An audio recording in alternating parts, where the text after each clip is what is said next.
Hey guys, ഞാൻ നിങ്ങൾക്കിന്ന് അഷ്ടമുടി കായലും ബോട്ടും വള്ളമെല്ലാം കാണിച്ചു തരാം. അപ്പോൾ ഗൈസ്, ഞങ്ങൾക്ക് ദൂരത്തിലൊരു വീടുണ്ട്. പക്ഷേ ഇപ്പോൾ ആ വീട്ടിൽ അങ്ങനെ ആരും താമസിക്കുന്നില്ല. അതുകൊണ്ട് തന്നെ ആ വീടൊക്കെ ഒന്ന് ക്ലീൻ ചെയ്യാനായിട്ട് ഞങ്ങൾ അങ്ങോട്ടൊന്ന് പോയിരുന്നു ഗൈസ്. അപ്പോൾ ഇതാണ് അഷ്ടമുടി കായൽ. ഇത് നമ്മുടെ വീടിൻ്റെ ടെറസിൽ നിൽക്കുകയാണെന്നുണ്ടെങ്കിൽ ഈ കായലിൻ്റെ പകുതിയോളം നമുക്ക് കാണാൻ പറ്റും. പിന്നെ ഞങ്ങളുടെ വീടിൻ്റെ ഫ്രണ്ടിൽ കൂടെയൊക്കെ ഫിഷിങ്ങിനൊക്കെ ആയിട്ടുള്ള ബോട്ടും ഒക്കെ പോവും. പിന്നെ വീടിൻ്റെ കുറച്ച് സൈഡിലോട്ട് നിൽക്കുകയാണെന്നുണ്ടെങ്കിൽ നമുക്ക് വെള്ളത്തിലൊക്കെ കാലൊക്കെ ഇട്ട് കളിക്കാം. ഞങ്ങളുടെ ഈ സൈഡിൽ അധികം ആഴമൊന്നുമില്ല, ബട്ട് കുറച്ച് അങ്ങോട്ട് പോകുമ്പോൾ നല്ല ആഴമുണ്ട് ഗൈസ്. പിന്നെ ഗൈസ്, ഇത് അവിടുത്തെ ഒരു പാലമാണ്, ഞങ്ങളുടെ വീടിൻ്റെ തൊട്ട് ഫ്രണ്ടിലാണ് കേട്ടോ.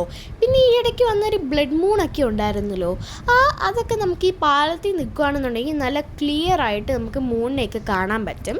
പിന്നെ ഞങ്ങൾ അവിടെ ക്ലീൻ ചെയ്യാൻ പോയപ്പം അവിടുത്തെ കുറച്ച് കരിയിലൊക്കെ ഞങ്ങൾ കത്തിച്ചായിരുന്നു ഗൈസ്. ഇതെൻ്റെ അങ്കിളുടെ വീടാണ്. അപ്പോൾ ഇവിടെ നമുക്ക് സ്ട്രെയിറ്റ് കാണുന്ന വള്ളങ്ങളൊക്കെ കണ്ടോ, അതൊക്കെ ഫിഷിങ്ങിനൊക്കെ പോകാൻ വേണ്ടി അടുക്കിയിട്ടേക്കുന്ന വള്ളങ്ങളാണ്. സോ ഇന്നത്തെ വീഡിയോ ഇത്രേ ഉള്ളൂ. എല്ലാവർക്കും ഇഷ്ടപ്പെടും വിചാരിക്കുന്നു. So by.